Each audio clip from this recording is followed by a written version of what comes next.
لو بتتمرن ومفيش نتيجة فالسبب غالباً إنك بتقع في أخطاء بتضيع تعبك. في الفيديو ده هقولك على الحل. أنت مش ناقص تمرين، أنت ناقص نظام، تركيز وتحدي حقيقي. اشترك دلوقتي لأن الجسم اللي بتحلم بيه مش هيستناك. 1. بتتمرن من غير خطة، مفيش هدف يكون مفيش نتائج. 2.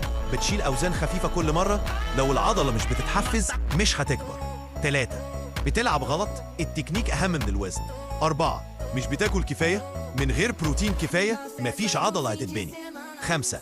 بتنام أقل من 6 ساعات، قلة النوم فشل في البناء. 6. بتتنقل من نظام لنظام بسرعة، الاستمرارية أهم من التنوع. 7. بتنسى تمرين الجسم بالكامل، ما ينفعش تهتم بالصدر وتنسى الظهر والرجلين. ابعد عن الأخطاء دي وابدأ تبني جسمك صح. لو عايز تشوف فرق حقيقي تابعنا في فيت زون. كل فيديو هنا هيقربك خطوة من جسم الأحلام.